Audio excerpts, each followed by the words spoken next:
Olá, começa agora o Saber Direito Debate. Hoje nós vamos conversar com a professora Vivian Dione, ela que é professora de Direito Processual Penal e também Penal e esteve ao longo desta semana aqui na TV Justiça ministrando o curso sobre as alterações do Código de Processo Penal quanto da prisão cautelar. Ou seja, nós tivemos aí 5 aulas, a primeira aula foi da prisão cautelar, a segunda, procedimento da prisão, fiança e a prisão domiciliar.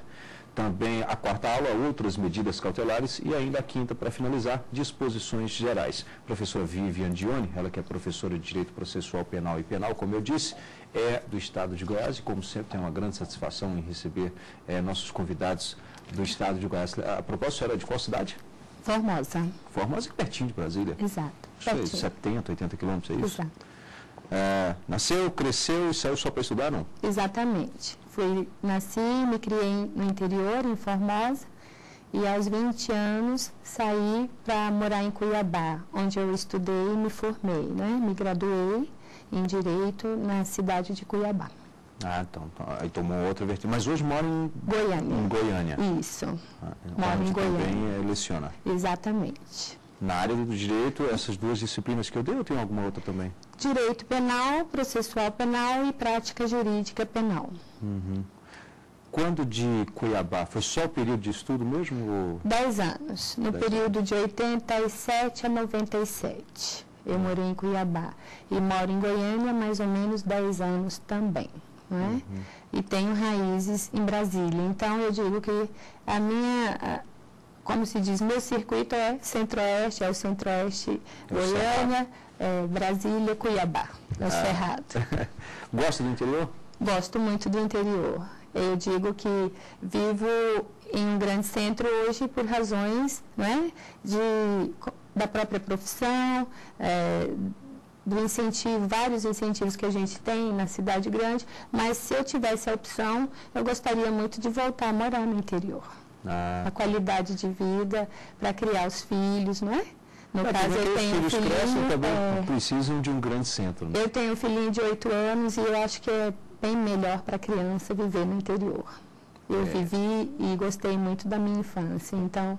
A qualidade de vida é bem maior no interior. Você tem uma filha de 8 anos? Um filho, Gabriel Augusto, de 8 anos. De 8 anos. O problema é quando chegar ali por volta dos 16, 17, já vai fazer a trajetória provável da mãe, não no sentido profissional, mas no sentido de trilhar e aí buscar um centro maior para poder justamente estudar. Aí é outro problema, né? É o retorno. Volta ao grande centro. Um fato interessante, um dado interessante é que algumas cidades do interior têm também melhorado nessa questão da educação superior, né? Tem oferecido. A minha cidade natal mesmo já tem o curso de Direito, que à época nós tínhamos que sair para cursar, não é? Hoje já temos faculdades já instaladas na cidade e que já oferecem, além do curso de Direito, outros, não é? De fato, o interior tem melhorado muito nesse aspecto, sem perder as características de interior. Né? A tranquilidade, maior segurança e assim por diante. É verdade. Apesar de sofrer ainda uma influência de Brasília, né, pela proximidade. Isso tanto do aspecto positivo quanto do negativo, né? A cidade formosa. Sem dúvida. Sofre os reflexos, não é? Acaba que coisas boas migram para o interior, irradiam, assim também coisas ruins, não é? É verdade. Como vertentes de criminalidade, alguma coisa nesse sentido. Mas ainda mantém um aspecto bem positivo. Não é? Bom, voltando a falar aqui do seu filho, Gabriel. Gabriel Augusto. Gabriel Augusto, de 8 anos. Sim. Mas ele, já que falamos aqui na vocação acadêmica, ou profissional pelo menos, né? Piloto, mas de Fórmula 1. Ele é encantado com esse mundo de automobilismo, não é? Desde pequenininho, tem a idade, ele já é encantado com esse universo. Mas daqui para lá vai mudando, com certeza. E no seu caso, com relação ao direito? A opção. Bom, eu digo que muda porque foi o que aconteceu comigo, não é? Eu, até mais ou menos os 18, 19 anos, eu imaginava que seria dentista, não é? Seguiria a área de odontologia, eu imaginava isso. Mas, no fundo, eu tinha uma atração, né, até por influência familiar, para a área do direito. E, coincidentemente, eu morava em Cuiabá, trabalhava, eu era bancária à época, no extinto Banco Bamerindos, e, como sabemos, o corpo de jurados no Tribunal do Júri geralmente é escolhido entre bancários, funcionários públicos, donas de casa. Eles costumam tentar mesclar o máximo possível, não é, o corpo de jurados com várias, eu diria, várias vertentes, né, da composição social. E eu fui escalada para atuar no Tribunal do Júri. Foi uma época muito interessante, muito novinha, uma responsabilidade grande, né? Eu tinha recém-completado 21 anos, hoje já pode ser jurada a partir dos 18, né? A lei foi alterada, eu acho muito precoce, eu acho que é precoce, porque é uma responsabilidade muito grande. Bom, assim foi. Fui convocada, fui atuar como jurada no Tribunal do Júri de Cuiabá, e atuei algumas temporadas. E aquilo exerceu um encanto, me fascinou de uma maneira que eu me senti extremamente atraída. E logo aconteceu a conclusão, não, eu vou fazer direito, quero cursar e vou seguir a carreira jurídica, não é? E logo de início comecei a fazer o cursinho pré-vestibular e em 1991, eu ingressei na Faculdade de Direito. Bom, aí são 4 anos, não é isso? 4 anos. Eu colei grau em dezembro de 1995 na Universidade de Cuiabá, conhecida como UNIC, instituição pela qual eu tenho muito respeito, muito carinho, porque à época nós não tínhamos assim muitas opções, nós só tínhamos a Universidade Federal, que a disputa era ferrenha, ainda tinha a problemática das greves, não é? À época nós tínhamos muita greve, começava o curso para terminar em 5 anos e não conseguia terminar de repente em 6 ou 7, porque atropelava, né, o curso normal. E logo surgiu a Universidade de Cuiabá, a UNIC, e, salvo engano, eu fui formanda da 3ª turma de Direito, não é? Então, eu tenho um respeito muito grande pela instituição e faço em público um agradecimento com sincero carinho, não é? Pela instituição que me acolheu e que me deu a oportunidade, né? De chegar onde eu estou, de progredir, não é? E de conseguir conquistar novos horizontes. E logo ao término, foi advogar ou já... Bom, é uma história bem interessante. Eu fui, no decorrer do curso, eu fui senti maior atração pelo direito penal. É normal, né? Todo estudante, ele acaba por se identificar mais com esta ou aquela disciplina.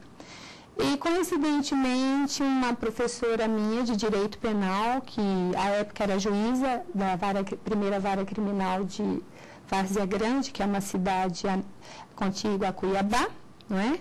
Ela era juíza do Tribunal do Júri e ela lecionava penal no nosso curso de Direito e me convidou para trabalhar com ela, assessorá-la no gabinete, conhecer a rotina, não é?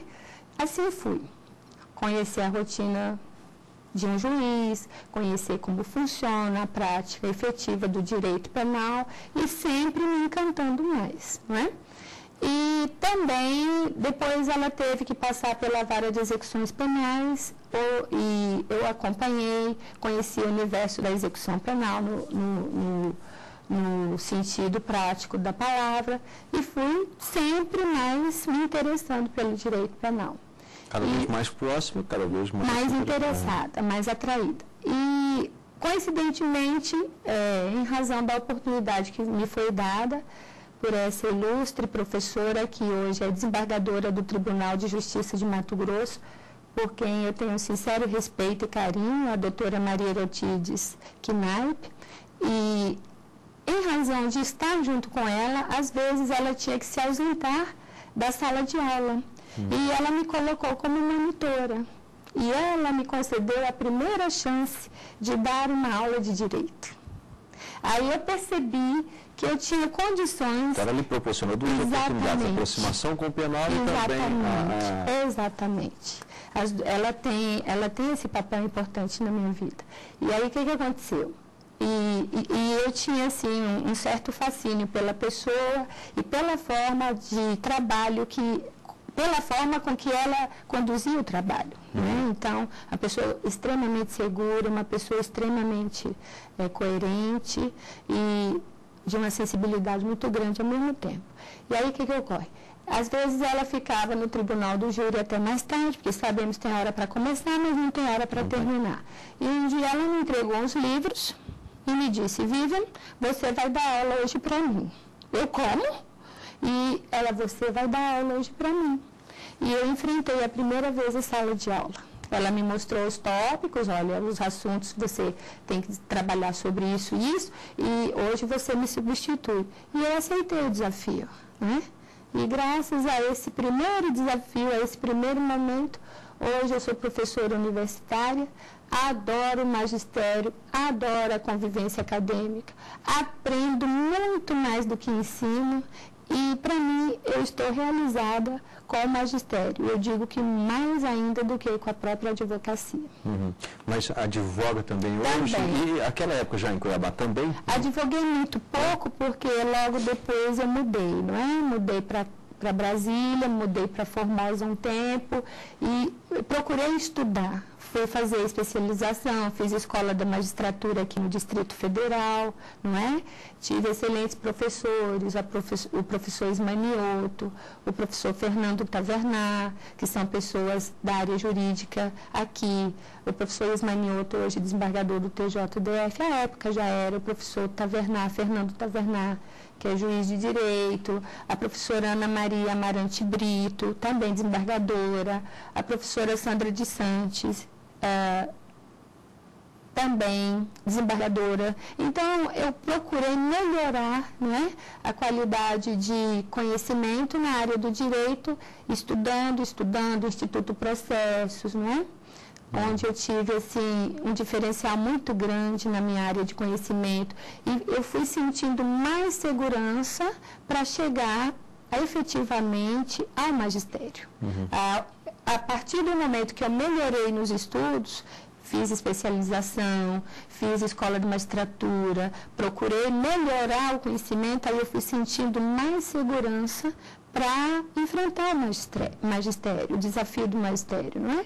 Então, depois dessa época em Brasília, aí mudei para Goiânia e logo eu entrei como professora convidada da PUC, não é? A época Universidade Católica, hoje PUC, Pontifícia Universidade Católica de Goiás. E agora também é doutoranda? Também. Eu curso doutorado na Universidade Federal de Buenos Aires em Direito Penal, não é? Por quê? Porque eu sempre tive em mente, o dia que eu tiver que fazer um curso mais complexo, um curso que vá demandar um esforço maior, como é o caso do doutorado, que eu vou ter que debruçar numa tese, eu vou ter que ter todo o cuidado na escolha de um tema, eu vou ter que cumprir uma série de requisitos e, acima de qualquer coisa, eu vou ter que estudar muito, não é? Para conseguir concluir a minha tese e defendê-la com sucesso. Eu disse, o dia que eu tiver que trabalhar nesse aspecto, estudar dessa forma, eu vou querer seguir a minha área, não é? Então, eu falei, onde eu tiver que ir para buscar um doutorado em Direito Penal, eu irei. E eu achei a forma mais viável através da Universidade de Buenos Aires, porque nós temos aproximadamente ali hoje, eu diria, mais de 1.000 alunos cursando entre chilenos, colombianos, brasileiros, mexicanos, os próprios argentinos, angolanos, não é? E eu diria que 80% é de brasileiro. A maioria tem essa informação mesmo. Agora, o que a senhora sente lá conversando com esses colegas, então? O porquê? Uma realidade que nós vivenciamos aqui, uma certa dificuldade em galgar esse tipo de estudo no Brasil. Por quê? Onde tem o doutorado nas universidades federais, nós sentimos uma forma muito cerrada de seleção, percebe? Pelo menos eu acho assim uma forma muito dificultosa, uma forma mais cerrada, uns critérios assim muito rigorosos, ao passo de que à medida em que você procura lá fora, por exemplo, na Espanha, em Coimbra, na própria Argentina, os critérios são mais maleáveis sem perder a qualidade do curso. Não seria esse rigor, talvez, chega a ser, em alguns casos eu já ouvi esse tipo de comentário, chega a ser um rigor excludente e não includente, sem talvez dúvida. Dado a estrutura educacional do próprio país? Eu não tenho condições de tratar aqui com 100 alunos, então eu vou excluir uma boa parte deles para que fique 40 ou 50, que é o número que a gente vai dar conta de atender. Eu não sei se o critério seria exatamente essa falta de estrutura. Eu diria, talvez até falta de boa vontade por parte das pessoas que têm condição de abrir, né? dar como eu diria, maiores opções a quem tem interesse em estudar, não é? Sim. Porque eu acho que para quem procura tem que ser dada a oportunidade. Então, eu verifico que não é propriamente a falta de estrutura, pelo menos até onde eu consegui perceber, é um pouco de falta de boa vontade, de incentivar, né, esse tipo de estudo, eu diria, porque antigamente bastava a graduação. Quem era graduado já tinha um status melhor, né? Uma qualidade melhor de conhecimento. Não que hoje não seja. Tá? Pois é, mas eu digo assim, as coisas vão mudando. O graduado, o mercado de trabalho estava aberto e receptivo ao graduado. Bom, depois o especialista, não é? Olha, precisa da especialização nisso ou naquilo e abrir o mercado de melhor forma para o especialista. Por consequência, hoje estamos na situação de melhoria quanto ao mestrado. Não é? Quem é mestre tem mais opções de encaixe no mercado de trabalho do que quem não é. E, por consequência, a tendência é estudar mais, porque a necessidade é que se estude mais, principalmente porque na área do direito, por ser uma ciência dinâmica, social, muda a todo tempo, nós teremos que estar estudando a todo tempo. A todo momento, incansavelmente. E aí o que ocorre? Hoje precisamos dos doutores, é uma consequência natural, não é? Mas para chegar a ser doutor, precisamos passar por todo aquele processo, não é? E temos que ter uma estrutura favorecendo. Então eu senti, assim, pelo menos por onde eu tentei, eu senti um pouco de dificuldade no Brasil para que se chegue a conquistar uma vaga no curso de doutorado. Porém, lá fora, o critério não é tão rigoroso, mas a qualidade do curso não deixa a desejar. Até tem um ponto positivo, porque a troca, né? A troca de informações, eu diria, a título da América Latina, porque a maioria está na América Latina, fora Angola, nós teríamos um bloco da América Latina discutindo a realidade do direito. E eu acho que isso acaba por enriquecer muito a qualidade do curso e por trazer muitas informações que poderão ser utilizadas, inclusive, não é, nesse intercâmbio. Justamente a propósito, inclusive, do próprio Mercosul. Então, não é só uma troca de experiências ali, de conclusões em função acadêmica ali na instituição, mas sim mesmo de região continental. Bom, nós vamos fazer aqui um rápido intervalo, em seguida estaremos de volta com o programa Saber Direito Debate. Lembro que você pode participar por meio do endereço eletrônico saberdireito@stf.jus.br e o programa Saber Direito Debate também está disponível na internet, no canal da TV Justiça no YouTube. O endereço é www.youtube.com/Saber Direito Debate. É um rápido intervalo e em seguida estaremos de volta. Até já. Estamos de volta com o Saber Direito Debate, hoje conversando com a professora Vivian Dione, professora de Direito Processual Penal e Penal, que ao longo desta semana ministrou o curso aqui na TV Justiça, Alterações do CPP da Prisão Cautelar. Bom, nós falávamos no bloco anterior ainda sobre o estudo da professora Vivian, ela que está em sua fase de doutoramento lá em Buenos Aires, na Argentina.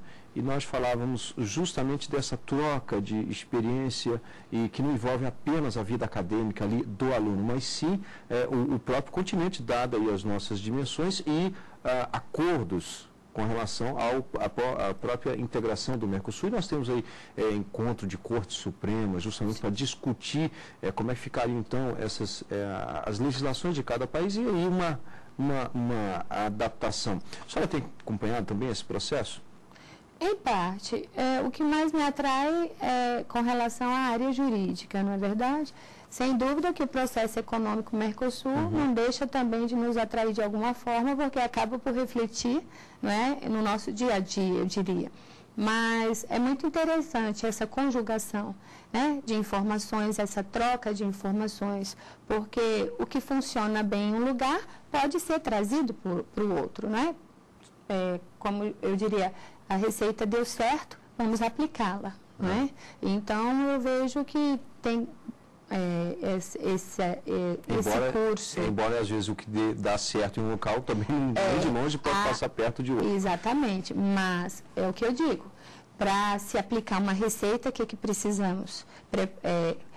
Ter os ingredientes, não é? Uma coisa é você pegar uma receita que deu certo lá fora, por exemplo, copiando alguma receita dos Estados Unidos e funciona perfeitamente lá, trazemos para o Brasil e vamos aplicar a receita, mas sem termos todos os ingredientes. Vai ter falha. Então, uma coisa é copiar a receita que deu certo. Tem 50% de chance de funcionar, mas se você não se estrutura, não vai dar certo. Ou pelo menos boas adaptações, né? Exatamente, porque essa colocação sua é importantíssima na área jurídica, que nem nós temos agora nessa reforma, né? A previsão da monitoração eletrônica como medida cautelar, substituta da própria prisão preventiva. Ok, é uma ideia bem-vinda, é uma ideia que pode socorrer a questão da cautelaridade do processo e tudo mais, sem ter que impor o cerceamento da liberdade.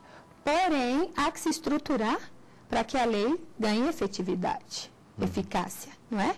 Estruturar como? Na compra dos equipamentos, na própria forma de estruturação para a monitoração propriamente dita, porque a letra da lei pela letra da lei não funciona. Não é mágica, não é verdade? Na verdade, nós temos o nosso ordenamento jurídico, aliás, não só no nosso, mas em inúmeros outros países, e aí faz parte, inclusive, dos acordos, nós temos, a regra é a liberdade, né? E aí, a partir desse ordenamento, desse pressuposto de que a regra é a liberdade, muitas vezes, na opinião da senhora, não fica aquela sensação, por exemplo, de impunidade, já que nós temos essa ótica de que a regra é a liberdade, mas aí quando se coloca uma pessoa, por exemplo, na condição ali, na cautelar, e logo em seguida ou ela sai, não fica essa sensação por parte da população, não há essa confusão? Bom, sinceramente, antes de enveredar pela área jurídica, mantendo a visão de leiga, né, sem conhecimento da técnica, eu tinha essa impressão. Não é? Nossa, a lei não funciona, a pena é aplicada, não é cumprida, o sujeito é preso e é solto. E até hoje a gente é tentado a ter esse tipo de conclusão. Mas nós temos que conscientizar o seguinte, não só os operadores do direito, os intérpretes, os juristas, os estudantes, a população em geral tem que conscientizar que nós não podemos misturar dois institutos importantíssimos relacionados ao direito, à aplicação do direito. Nós não podemos misturar o Instituto da Justiça ou a Justiça propriamente dita com vingança. Uma coisa é você aplicar a justiça, fazer justiça, e outra coisa é você buscar a vingança.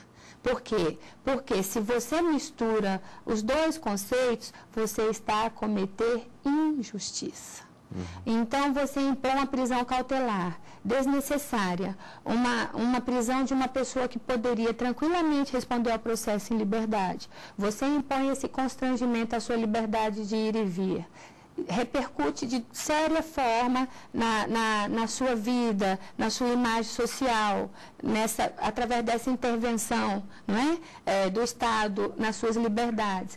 E futuramente essa pessoa pode ser absolvida, porque 50% de chance de condenação, 50% de chance de absolvição é o risco inerente, né, do que pode vir ao final dentro desse percentual. Bom, futuramente essa pessoa absolvida, e aquele tempo que ela foi cerceada em sua liberdade de forma abusiva, de forma desnecessária, de maneira que ela poderia tranquilamente ter respondido ao processo sem maiores constrangimentos. Não é que eu esteja a defender o criminoso, porque às vezes dá a impressão, não, ela está levantando a bandeira para defender o criminoso. Não é isso. A gente tem que deixar claro o quê? Que não é só criminosos, não é só bandido que comete crime. Qualquer um de nós está sujeito a deslizar, a cometer um ilícito penal. E será que a pessoa que procurou viver honestamente, corretamente, cometeu um deslize, numa fraqueza, num momento de ímpeto, será que ela tem necessidade de receber um tratamento rigoroso como se bandido fosse? Então eu vejo que a lei vem socorrer também aquele cidadão como nós, que tenta pautar a vida dentro da honestidade, dentro de uma linha de conduta ideal. Percebe? Então, ela vem trazer segurança para mim, para você, para todos. Porque não é só bandido, eu diria, bandido quem é? Aquele que pauta a vida na prática do crime, que não consegue viver sem delinquir. Agora eu pergunto, será que só bandido comete delito? Ou um pai de família qualquer, um cidadão trabalhador qualquer pode delinquir? Então, eu vejo que as garantias, e principalmente em se tratando do Estado Democrático de Direito, nós devemos primar sempre, essa é a bandeira que o Supremo tem levantado, sempre pelo respeito aos direitos e garantias individuais. E não esquecendo nunca que a regra é a liberdade. Então, a questão é ter o cuidado. Claro que o magistrado, no momento de optar, de decidir se vai manter a prisão, se vai decretar a prisão, se vai conceder uma liberdade, ele vai ter o cuidado, ele deve ter o cuidado, a cautela de analisar as circunstâncias do fato, a repercussão do fato. E essa lei não veio abolir a prisão, ela veio colocar a prisão preventiva como última opção, como medida extrema, exatamente para evitar os abusos. Né? Porque nós temos que obedecer aos princípios. Um dos princípios que bitola a aplicação da prisão cautelar é o princípio da proporcionalidade. E o que é proporcional? É o que é razoável. E o que é razoável? Aquilo que proíbe os excessos. Então, nós temos que ver o aspecto positivo da lei, das modificações e a tentativa do legislador em querer colocar a prisão preventiva em seu lugar adequado, como eu diria, num local como se tivesse um ponto assim de destaque, como nós temos determinados objetos que nós guardamos com mais cuidado, sim, nós teríamos que pegar a prisão preventiva e colocá-la neste lugar para utilizá-la nos casos que extremamente sejam necessários. Não. Aliás, qual é exatamente a finalidade da prisão cautelar? Ela está dividida em alguns tipos de prisões, claro, né? Está. A prisão cautelar, ela serve para resguardar, não é? Quando necessário, os interesses e bens e interesses envolvidos no processo, principalmente envolvidos no processo, não é? E ela tem uma característica que é a provisoriedade. ela não tem tempo de duração concreto, fixo, ela está ligada à legalidade e necessidade. Então, será legal se cumprir os requisitos legais e será necessária se tiver fundamento concreto. Se o juiz vislumbrar que, naquele caso concreto, existe a necessidade de manter o sujeito custodiado a bem dos interesses do processo, a bem da segurança de alguns bens jurídicos envolvidos, percebe? Quando a senhora fala essa garantia, seria, por exemplo, aqui, bom, primeiro, que essa pessoa não vá atrapalhar talvez o andamento das investigações, aqui eu estou colocando apenas um exemplo, talvez a suposta vítima ou familiares que não corram aí o risco, a própria fuga desse ator que em princípio é o suspeito, e aí um dado que eu acredito que seja o mais relevante para o juiz, pelo menos em princípio os fortes indícios de que aquele suspeito pode realmente ser o autor. Esses são alguns parâmetros que o juiz tem ali para tomar essa decisão pela cautelar? São. O artigo 302 do Código de Processo Penal enumera, né? Garantia da ordem pública, que seria, por exemplo, se essa pessoa mantida solta correria o risco ou tem forte probabilidade dela continuar a delinquir, continuar a praticar delitos. Tem situações que você consegue chegar a essa conclusão. Pelo próprio histórico de vida do elemento, você chega à conclusão. Um exemplo, o sujeito praticou um estupro 4 vezes, já teve 3 condenações transitadas em julgado, está respondendo ao 4º processo por estupro e foi pego em flagrante praticando o 5º. Eu vislumbro a necessidade. Pois ali é visível a necessidade da manutenção da custódia, porque se solto permanecer, qual a tendência desse cidadão de continuar a cometer o delito? Percebe? Então, há que se garantir a ordem pública. Por outro lado, também a ordem econômica, se houver necessidade da prisão preventiva para manter o sujeito distante do meio social e evitar novos delitos nessa área. Não é? Também por conveniência da instrução criminal, que você já exemplificou, que seria, por exemplo, se ele tentasse de alguma forma burlar a coleta de provas, desvirtuar a satisfatória coleta de provas, por exemplo, ameaçando testemunhas, tentando subornar peritos, isso já seria motivação para decretar uma prisão preventiva. E, por fim, a questão da fuga, não é? Se há iminência de fuga, se o cidadão, se chega a notícia até a autoridade que ele está preparando para fugir, por exemplo,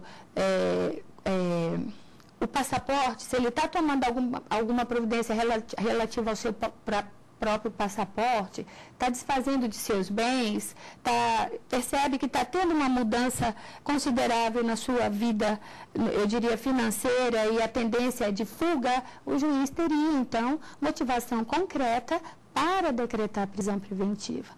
A lei traz o balizamento, e aí o juiz vai ter que ter o cuidado de tratar a preventiva com a devida cautela que ela merece, para não banalizar. Quais são os tipos? Nós temos a prisão temporária. A prisão temporária, que acode o momento de investigação policial no início, né? Tem a flagrante, né? Tem a prisão em flagrante, que guarda uma relação de imediatidade e continuidade com o delito. O sujeito está cometendo, acaba de cometer, ou é perseguido ou é encontrado em situações que presumam, né, façam presumir ser o autor do delito. Essa é a única que, no caso, é determinada pela autoridade policial, não é isso? Ela pode ser efetuada por qualquer pessoa. O flagrante, uma vez ocorrendo, nós temos o flagrante facultativo, que qualquer de nós pode efetuar a prisão em flagrante. E temos o obrigatório, quando a autoridade policial e seus agentes deverão prender quem for encontrado em flagrante, entendeu? E é uma prisão assim... o tempo de duração dessa prisão é mínimo.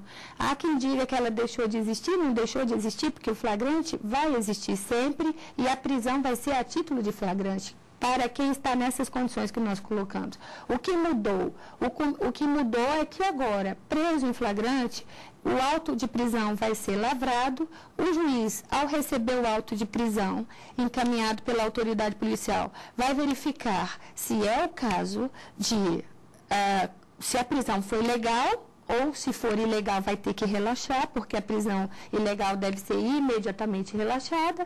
Se for legal, o juiz vai ter que verificar se é o caso de conceder liberdade provisória com ou sem fiança, né? Que fiança visa realmente, o sujeito presta a fiança para conquistar a liberdade provisória, ou se existem motivos para mantê-lo preso.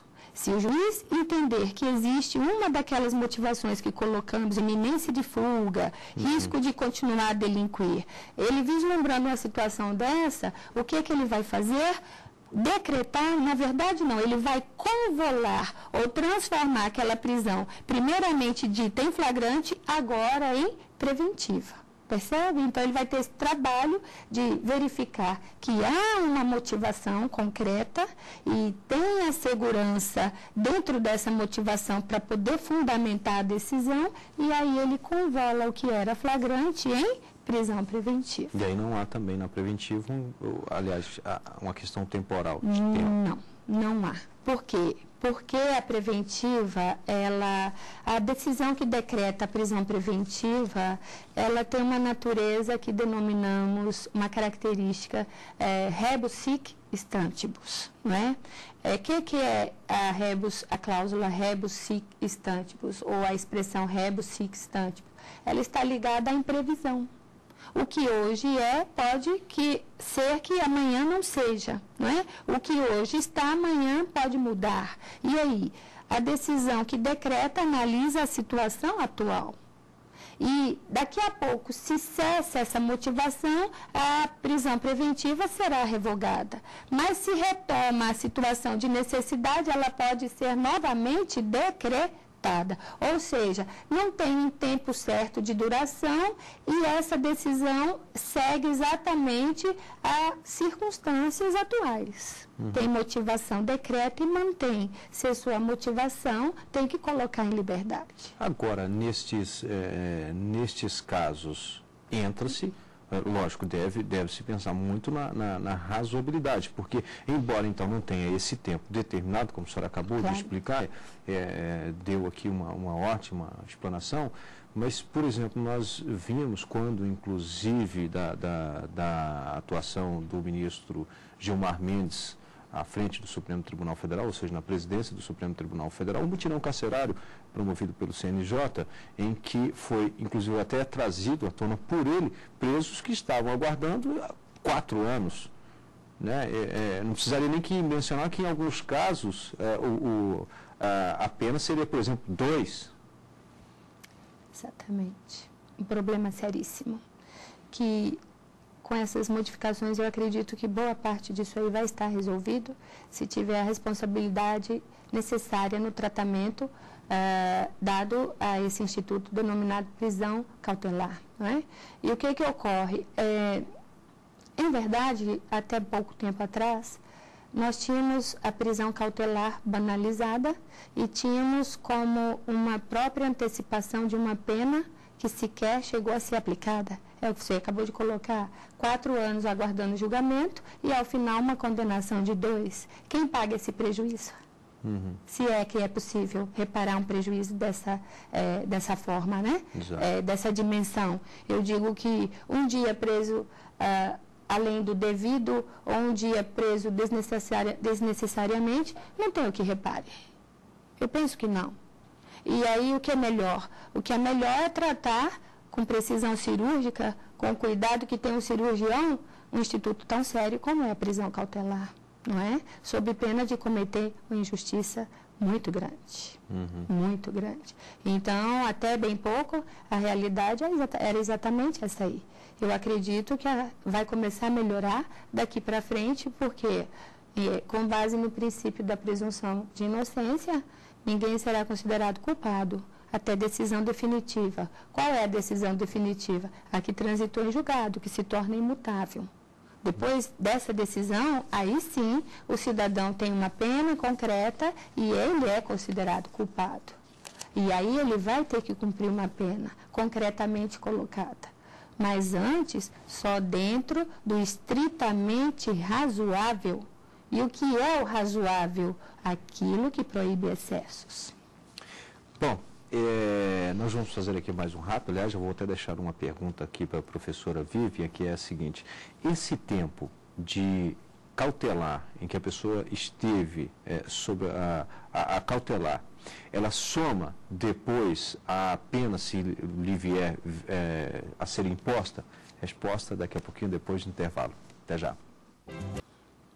Estamos de volta com o Saber Direito Debate. Lembro que você pode enviar a sua sugestão para o endereço eletrônico saberdireito@stf.jus.br, e o programa Saber Direito Debate está disponível no canal da TV Justiça no YouTube. O endereço é www.youtube.com/Saber Direito Debate. Hoje eu tenho a satisfação de conversar aqui com a professora Vivian Dione, ela que é professora de Direito Processual Penal e Penal, e ao longo desta semana ministrou o curso na TV Justiça, alterações do Código de Processo Penal da prisão cautelar. No finalzinho do bloco anterior, eu fiz uma pergunta a ela, e aí é uma indagação que muitas pessoas, principalmente aquelas que não estão ligadas à nossa legislação, surge essa dúvida, né? Às vezes nas conversas de rua surge essa dúvida. A pessoa que ficou ali, por exemplo, nessa medida cautelar, ou seja, prisão temporária, né, a provisória, enfim, ou até mesmo aquela domiciliar antes e não aquela depois já como pena mesmo, esse tempo soma depois a própria pena? Sim, é direito dele, é um instituto denominado detração penal. E qual é o teor desse instituto, não é? Que aquele tempo cumprido a título de prisão cautelar, não é?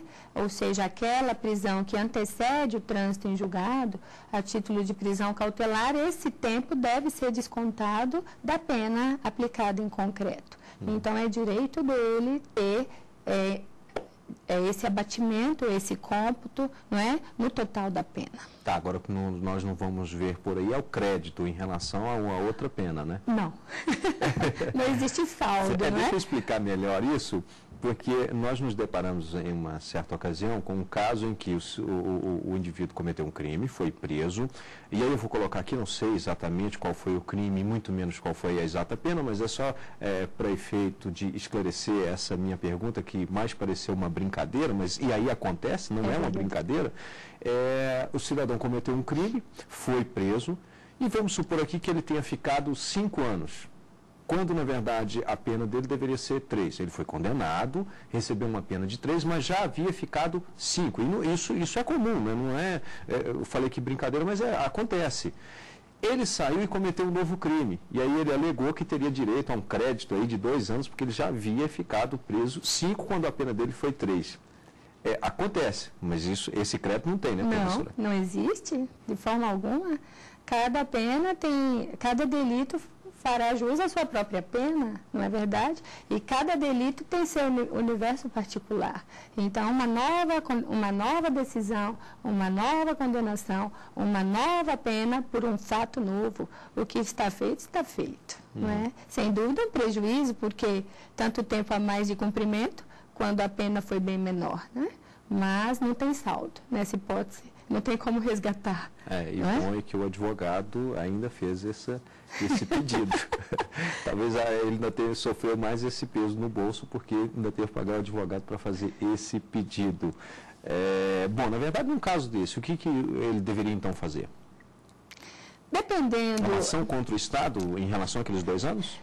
Dependendo se houve um abuso efetivamente confirmado, se há realmente um erro, não é?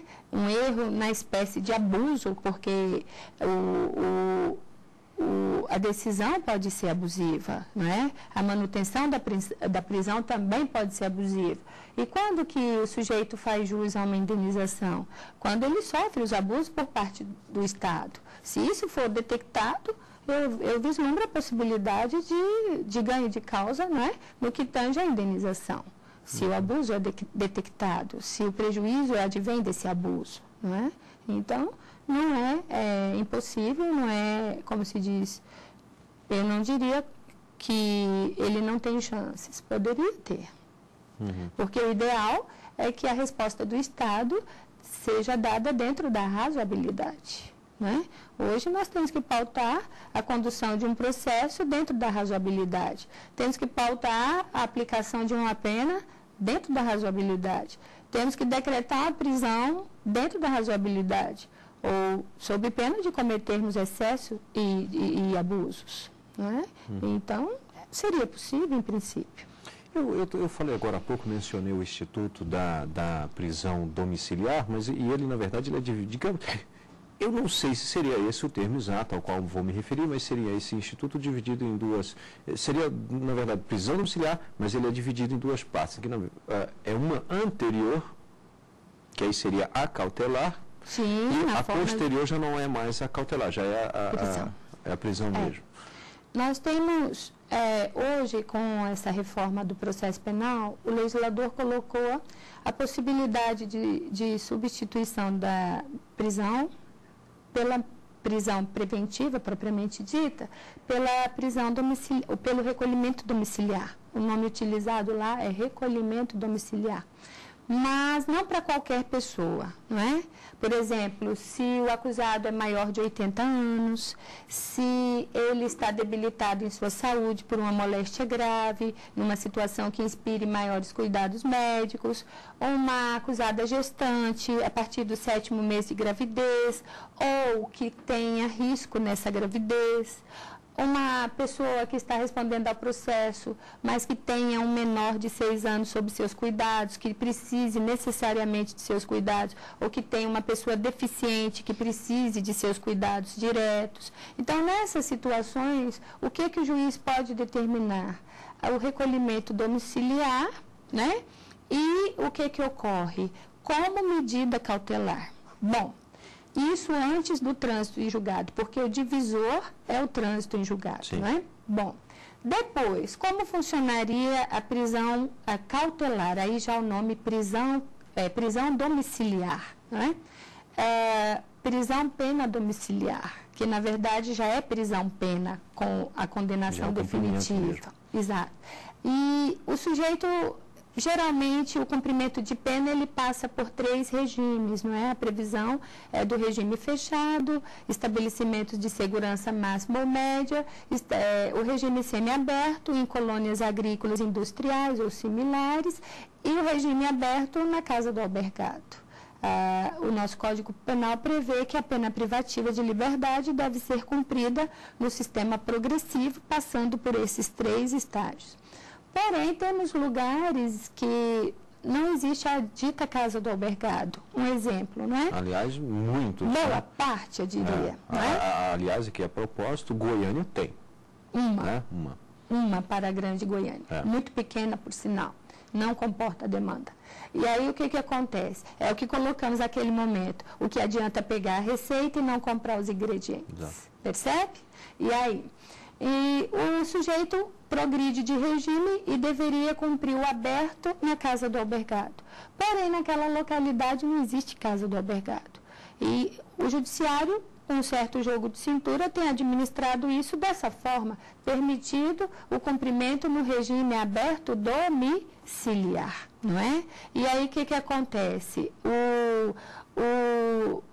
A falta da estrutura que o Estado deveria preparar não pode ser debitada dando ao condenado, percebe? Não se pode dar uma condição pior ao condenado do que ele deveria ter naquele momento. Então, acaba permitindo-se, né, que ele cumpra o restante no regime domiciliar, né, na prisão, na forma aberta domiciliar. E o que a lei de execução penal também prevê algumas situações, né, que autorizam a domiciliar, mas o que é de novidade mesmo é essa situação do acusado maior de 80, não é?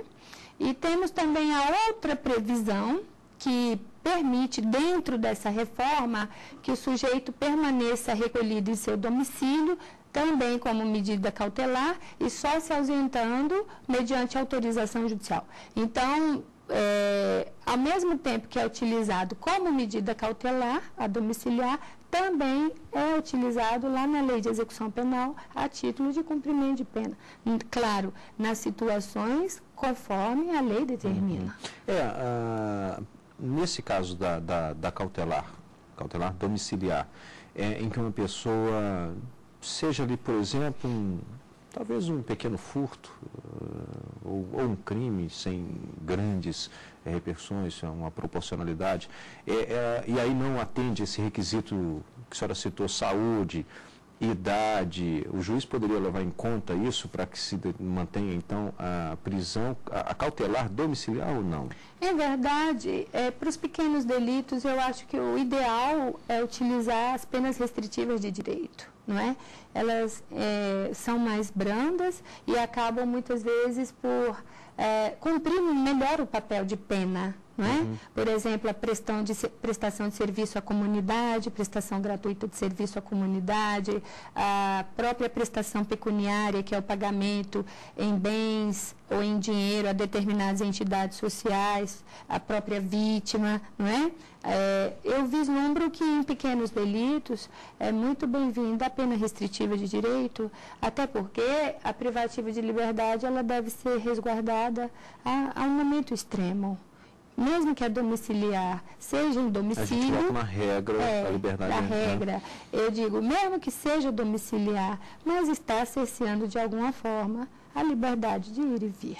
Bom, indicação de literatura, eu tenho aqui em minhas mãos o livro que a senhora nos trouxe, que é Prisão e Liberdade. Queria que a senhora comentasse. Sim, é um livrinho de uma leitura muito agradável, elaborado pelo nosso ilustre professor Guilherme de Souza Nutti, e embora já pareça, né, pequena, mas é um livro denso. Por quê? Porque ele traz as informações mais importantes acerca da modificação ocorrida, ele soluciona a maior parte das dúvidas que nós temos, e eu aconselho a leitura, porque além de ser rápida, uma leitura para você fazer em pouco tempo, ela é uma leitura ao mesmo tempo bem objetiva e bem completa. Então, é uma obra que eu aconselho, inclusive para aqueles que estão tendo dúvida em razão dessa modificação que trouxe tantas novidades, não é? Direcionamento para quem vai fazer concurso? Eu diria que alcança toda a demanda, eu diria. Bem, eu tive a satisfação de conversar hoje com a professora Vivian Dione, ela que ao longo desta semana ministrou um curso aqui na TV Justiça, a alterações do Código de Processo Penal da prisão cautelar. E eu gostaria mais uma vez, professora, de agradecer. Muito obrigada, eu que agradeço a oportunidade, foi um prazer. E lembro que você pode participar do programa enviando a sua sugestão para saberdireito@stf.jus.br, e o Saber Direito Debate está disponível no canal da TV Justiça no YouTube, no endereço www.youtube.com/saberdireitodebate. Obrigado e até o próximo encontro.